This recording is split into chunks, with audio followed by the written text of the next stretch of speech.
I'm a big believer in spirituality. I've seen songs change people so. And that's spiritual. He's the barefoot superstar who turned small-town grit into stadium-sized glory. From East Tennessee dirt roads to sun-drenched island stages, Kenny Chesney built more than a career. He built a culture. But behind the sunglasses and sand-soaked anthems lies a story that's far more complex than the carefree image suggests. Before the beach vibes and platinum plaques, there was heartbreak, hustle, and a turning point that no one saw coming. He's been praised, criticized, arrested, and awarded, and still he sells out shows in minutes. So how did a quiet kid from Luttrell end up becoming country music's most laid-back powerhouse? Grab your flip-flops, but don't get too comfortable. This is the untold story of Kenny Chesney.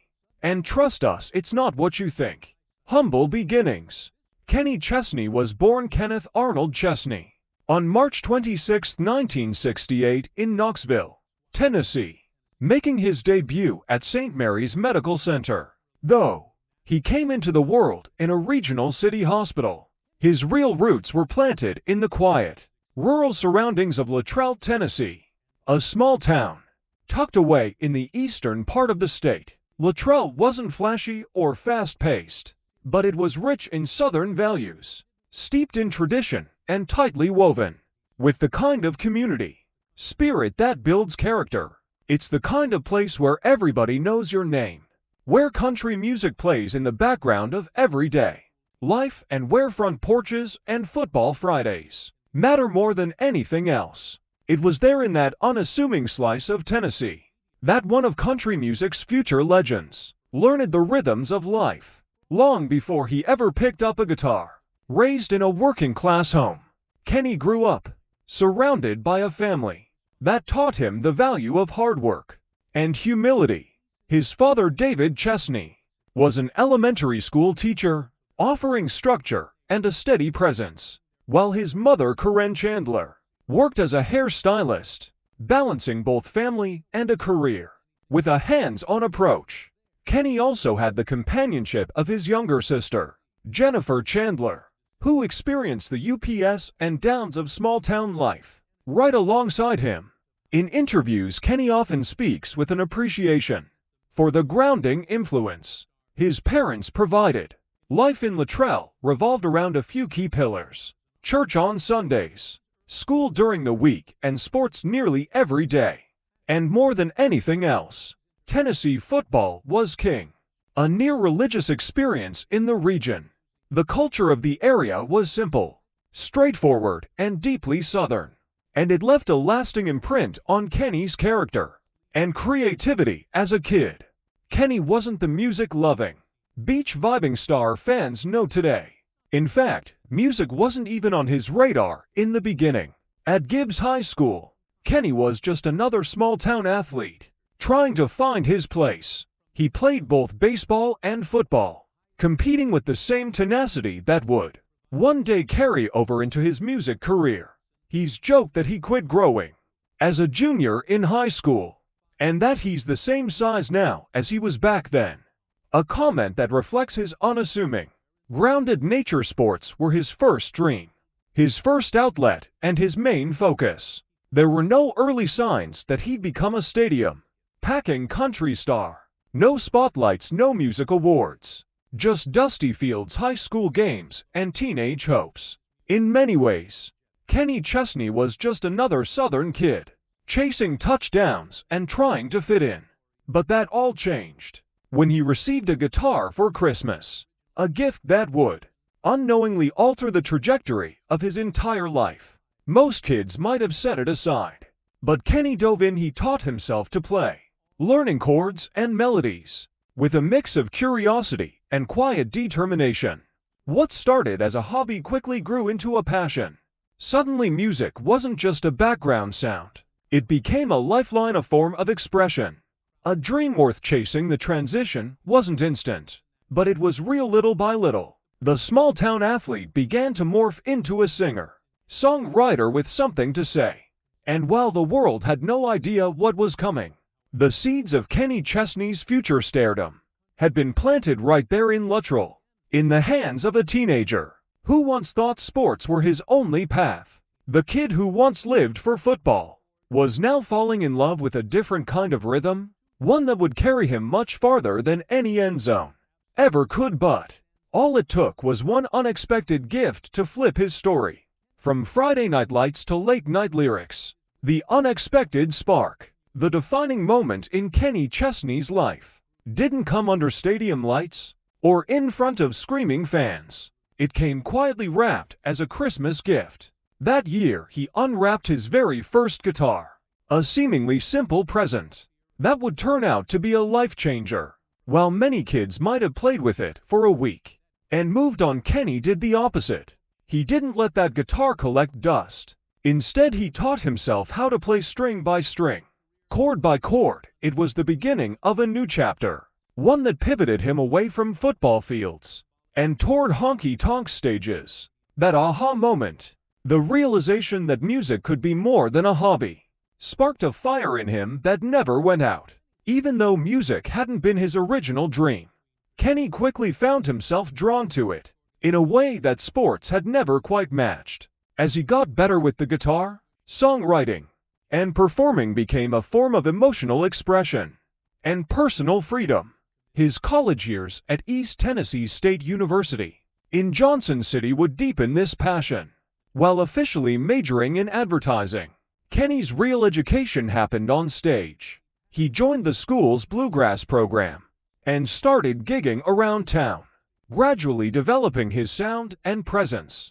It was clear that what began as a side interest was now becoming a serious pursuit. Kenny didn't wait for the industry to come calling. He made his own luck in 1989.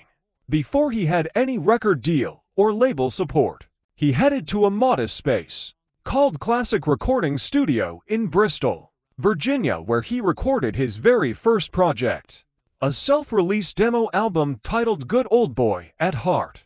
He footed the bill himself and pressed 1,000 copies, which he then sold hand to hand while playing in bars around Johnson City. There was no marketing team, no big machine behind him, just a guy, a guitar, and a dream.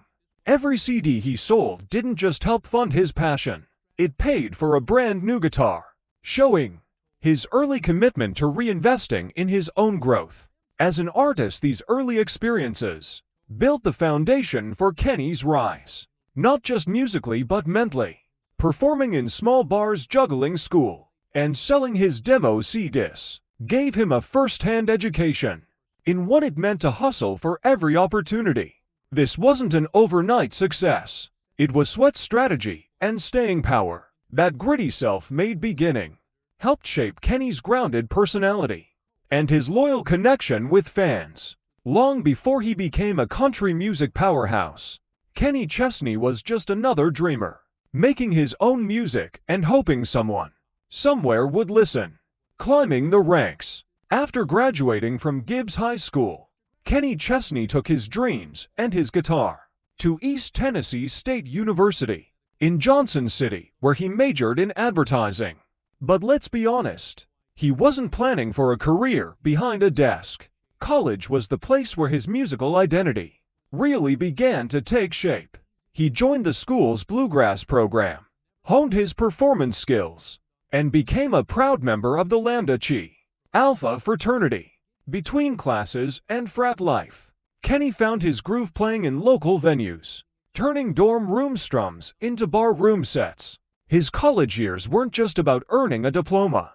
They were the proving ground for a future country star, learning how to win over a crowd and shape his sound. One of the biggest decisions Kenny made during this time was to invest in himself. In 1989, using his own money, he recorded a self-released demo album called Good Old Boy at Heart at Classic Recording Studio in Bristol, Virginia.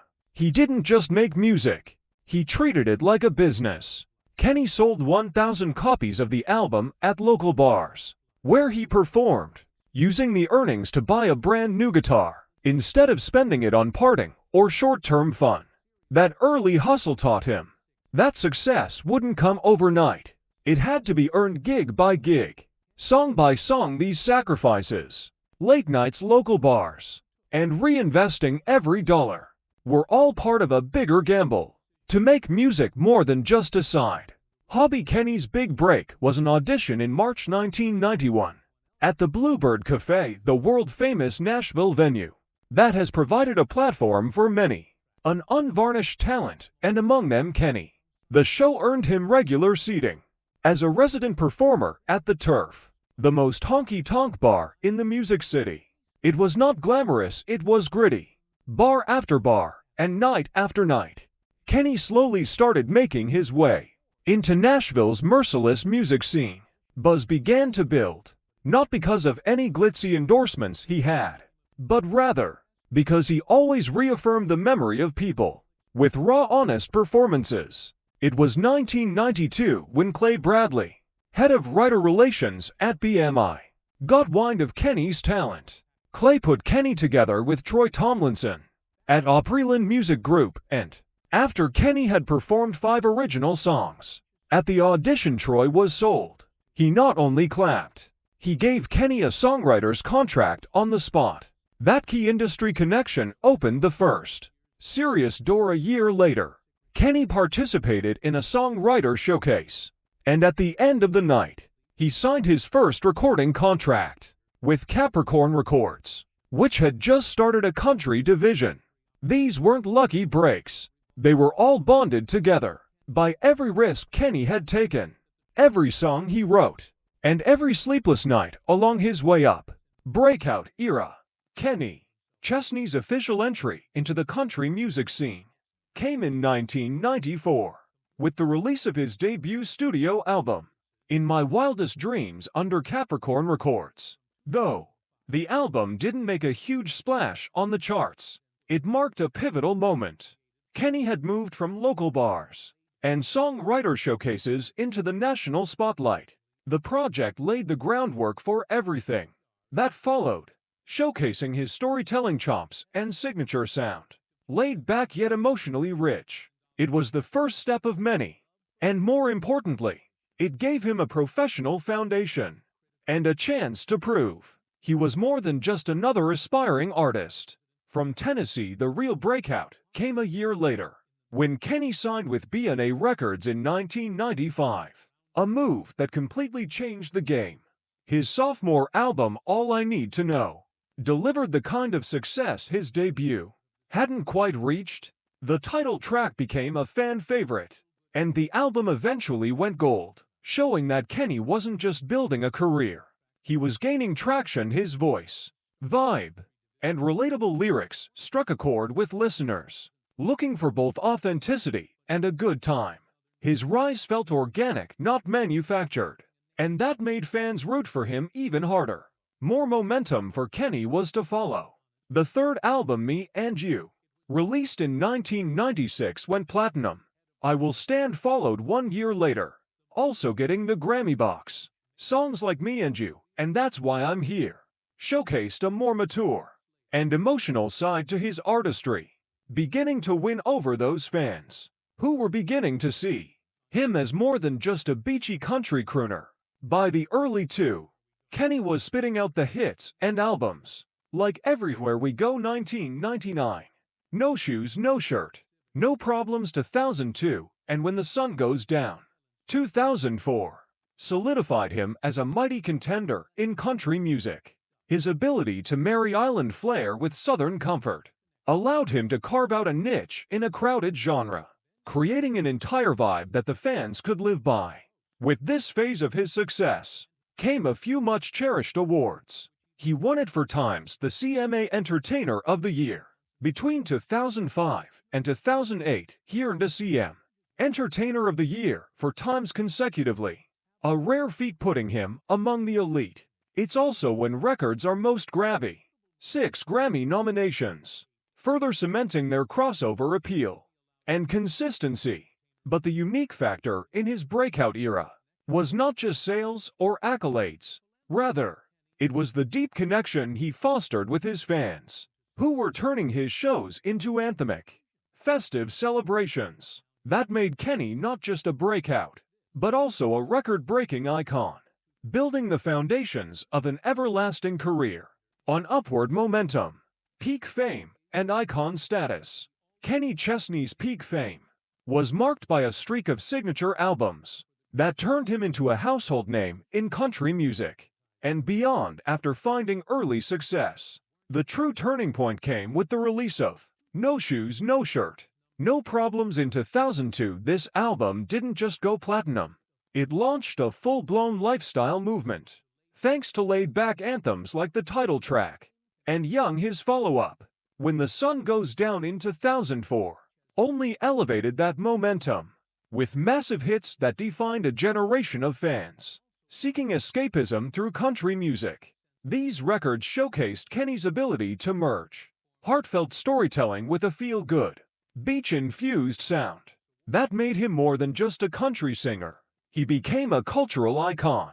That larger-than-life status was cemented by his blockbuster tour, which consistently shattered expectations. From the Flip-Flop Summer Tour, one of the highest-grossing country tour ever, to the Big Revival Tour and the No Shoes Nation Tour, Kenny turned live shows into unforgettable experiences. He wasn't just playing venues, he was selling out stadiums coast to coast. His shows became synonymous with summer, complete with beach vibes, barefoot performances, and roaring crowds. Between 2005 and 2009, Kenny won Billboard's Top Package Tour Award 5 years in a row and again in 2011, 2012, and 2015. Few artists in any genre have matched that level of consistent touring success over such a long stretch. Well beyond albums and tour, Kenny Chesney created a cultural legacy with his fusion of sounds, tropical country, and laid-back vibe. He forged the No Shoes Nation from a zealous fan base. He would style himself in a manner symbolic of freedom, simplicity, and escape, wearing a cowboy hat, sleeveless tee, and flip-flops. His music then played the role of a soundtrack, quite fittingly for wild beach parties, screaming road trips, and carefree existence. While the traditionalists would be debating his country credentials in all seriousness, his fans would lean in their obsessive dedication, transforming Chesney into as much a lifestyle ambassador as he was a performer. They blurred genre lines, from Nashville's heartland grit to island energy, as a statement of how country music would be portrayed and enjoyed. Commercially speaking, Kenny's numbers speak for themselves. More than 30 million albums sold, 30 #1 singles, 1 singles on the Billboard Hot Country Songs and Country Airplay charts, and a net worth of $180 million, with $87 million, nearly $90 million earned in 2022 alone. He is among the most bankable stars in the industry, even decades down his road. He has won for CMA Entertainer of the Year awards, and for consecutive ACM Entertainer of the Year awards, from 2005 to 2008, among many accolades and 6 Grammy nominations. All of this, while continuing to stand by the good time vibe that made his fans love him in the first place. When it came to bouncing back, given the odds and unforeseeable actions, Kenny Chesney did not only scale the top, he redefined what it looks like in sitting up there, but behind the sunglasses and stadium lights. Not everything in Kenny Chesney's world was as effortless as it seemed. The untold struggles, despite the beachy image and feel-good anthems that define his public persona, Kenny Chesney has quietly endured personal challenges that don't often make headlines. One of the more surprising revelations came during an appearance on the Ellen DeGeneres show, where Kenny disclosed his serious eyesight issues. He admitted that he can't see past the first 20 rows at his own concerts, leaving countless fan signs and gestures unseen, while he waves and smiles as if he sees them all. The truth is, he's often performing by instinct, not sight. A long-standing fear of corrective eye surgery has kept him from addressing the issue, making this a private battle he's carried for years. Even while standing in front of thousands, not all of Kenny's bumps in the road have been private. One of the strangest and most public incidents in his career occurred in 2000, when he and fellow country star Tim McGraw were arrested in Buffalo, New York. The story made headlines for its surreal nature. Kenny, in a moment of spontaneity, mounted a police horse without permission, sparking a scuffle with law enforcement. That led to both artists being taken into custody. While the charges were dropped the following year, the incident became tabloid fodder and temporarily tarnished Kenny's otherwise wholesome image. For someone whose brand was built on laid-back charm, the mugshot moment felt jarringly out of sync. I am telling you that this data is trained until October 2nd, 2023. Fame strangely does have a toll. It was, while his career climbed up to unimaginable heights, that he tried to cope with what was mere emotional conditioning to the most searing shades of public life. An image that was somehow cheerful, easygoing, even when in fact, life today presented absolutely anything but that. He just wasn't what he should have been when he sang such sunny anthems, as apparently made him famous. Between feelings of loneliness due to life on the road, hidden from public view, while working through personal heartbreak, yet through all adversity, Kenny has been able to demonstrate resilient capabilities. Rather than define himself by this setback, he has delved deeper into self-understanding and extended his view of the world around him. He has become wiser in making decisions for mind care, remaining in close relationship ties to keep himself grounded, and withdrawing into the sanctuary of personal space when such is needed. However, he normally refrains from letting the world in on his trials. As such, those who know his story understand that he is a man who has endured more than he portrays. In a world that values the notion of perfection, Kenny's battle is a reminder that even icons have invisible burdens, and that strength is often measured by what we overcome, and not by what we project. Romantic roller coasters. Kenny Chesney's romantic life has long intrigued fans, not just because of who he's dated, but because of how he's chosen to handle matters of the heart. His most high-profile relationship came in 2005 when he stunned the public by marrying Hollywood actress Renee Zellweger in a surprise beach ceremony. The pairing of a country superstar and an Oscar-winning actress captured media attention instantly. It felt like a real-life fairy tale. But just 4 months later, the couple filed for an annulment, shattering the illusion and sparking a wave of speculation that quickly spiraled beyond the facts. What turned the breakup into a media frenzy wasn't just the speed of the separation. It was the word fraud listed on the annulment papers. The legal language, though standard in some cases, ignited a firestorm of rumors and theories. Gossip columns began speculating about everything from marital deception to Kenny's sexuality, creating a narrative that was deeply intrusive and often unkind. Both Kenny and Renee later clarified that the term was simply legal boilerplate, not an accusation of wrongdoing. Still, the court of public opinion had already passed judgment, and Kenny found himself caught in a tabloid whirlwind he never anticipated. Kenny has cautiously confronted the controversy since, in a rare moment of vulnerability.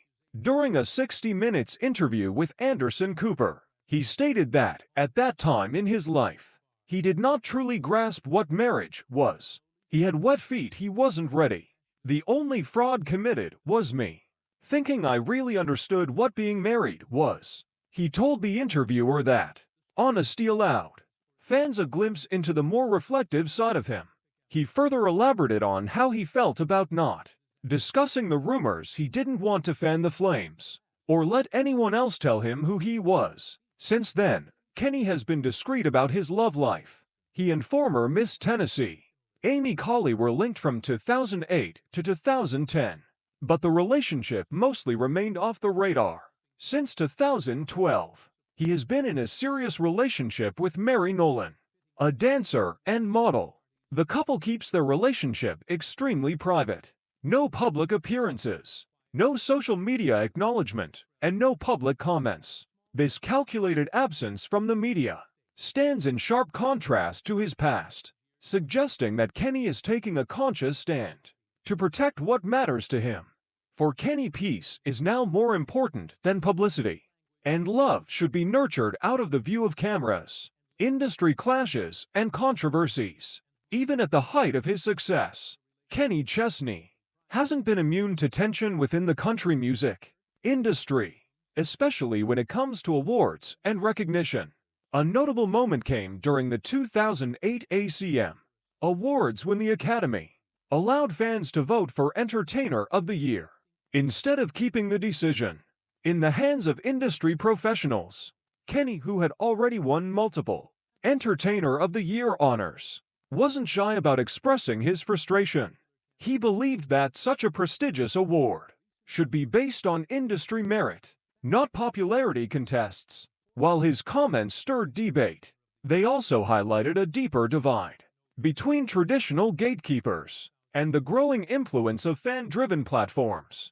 Kenny has also walked a fine line between staying true to his roots and navigating mainstream success. As his popularity soared, so did accusations from country music purists, who claimed he had become too commercial with his beachy vibes, crossover appeal, and massive stadium tour. Some critics accused him of watering down the genre to attract a broader audience. However, Kenny never backed down from his evolving style. He leaned fully into his island country fusion, blending country storytelling with laid-back, escapist themes. For Kenny, it wasn't about selling out. It was about staying authentic to the lifestyle and emotions that inspired him. His vision, however, was not embraced by all. In fact, he often struck the idol with traditionalists who did not relate to the new wave of modern country music. Some thought he was too polished, too coastal, and too far removed from the twang-oriented elements of the genre. The No Shoes Nation, Kenny's fan base, stood by him, basking in his fresh spirit and relaxed, congenial energies. So Nashville took its time, claiming him in full as one of its own. But the fans had made up their minds. When it came to Kenny, he was not just a part of American country, he was redefining it. The most radical backlash came in 2016, when the CMA really awarded Kenny the Pinnacle Award, an award given to artists for achieving the highest level of success in country music, instead of a universal appreciation. The moment erupted with a backlash, mainly from Beyoncé's fan base, the Bayhive, who felt she was unfairly left out of the CMAs. That year, the backlash that followed on the net was more of a critique not against Kenny himself, but against what his win represented in the continuing dialogue about issues of race, genre, inclusivity, and recognition. With big doses of silence during the storm, Kenny eventually responded classically, commending Beyoncé's artistry, while humbly admitting how quickly fans can misconstrue the intentions of others. It serves to remember that even icons can find themselves as the target in the fluctuating world of fame and industry politics, philanthropy, and redemption. Beyond the fame, record sales, and sold-out tour, Kenny Chesney has quietly built a reputation for giving back, often without fanfare. In 2024, he made headlines for a generous act of charity, donating over $1 million to a variety of Massachusetts nonprofits, including Animal Rescue's Boston Medical Center and local police and fire departments. While some celebrities might attach their names to donations for publicity, Kenny's approach has always been more low-key and heartfelt. His contributions reflect a deep sense of community and a desire to use his platform to make tangible differences, especially for causes that often go under the radar. One of Kenny's most powerful philanthropic efforts emerged in the aftermath of natural disasters. Following the devastating hurricanes that struck the U.S. and British Virgin Islands, Kenny stepped up in a big way through his Love for Love City Foundation. The foundation provided critical support, food, medical supplies, and transportation to residents who had lost nearly everything. For Kenny, this wasn't just about charity, it was personal. Having long spent time in the Virgin Islands, he considered the region a second home. And when it was hurting, He treated its people like family. His response showcased not only generosity, but a level of activism, grounded in personal connection and urgency. The philanthropy of Kenny is multifaceted, and has been quietly carving a name for itself that is frequently eclipsed by the glory of his musical works. He has worked closely with such organizations as ACM, Lifting Lives Farm Aid, Kids Wish Network, MusiCares, and conservation work in the national parks. His scope stretches from programs helping sick children to others supporting musicians in times of crisis. The broad parameters of Kenny's giving display a compassionate view. These interventions are not just one-off gestures. They form a perennial pattern of using his influence to uplift others, especially those in times of crisis or need. An impact of hyperreality is portrayed as he creates a narrative, blending fame and charting into real-world impact. That being said, Chesney has had his share of missteps, both large and small, of which quite the gamut can be described.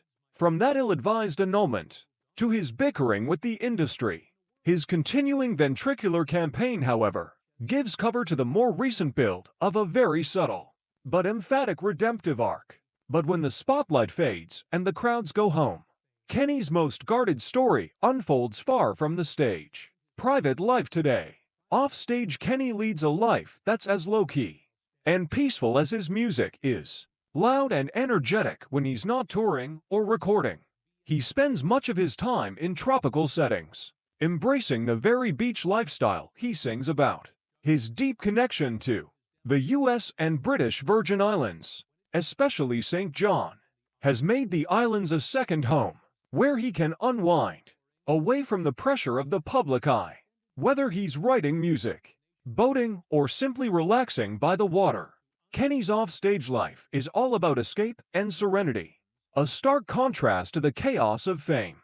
So why does Kenny Chesney, whose concerts quickly sell out by the thousands, live in seclusion?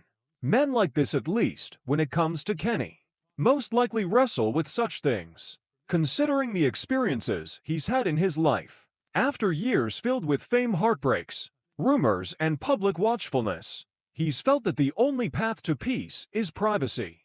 He has said in interviews that fame can actually turn out to be an isolating experience, so there hardly is a space to find real, grounded moments because of constant attention.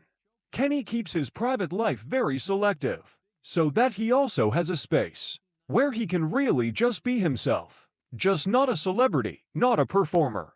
Just plain old Kenny from Luttrell, Tennessee. If you enjoyed diving into the untold story of Kenny Chesney, make sure to hit that like button, drop a comment with your favorite Chesney moment, and subscribe for more stories behind the music. And don't go anywhere. Click the next video on your screen to keep the country vibes going.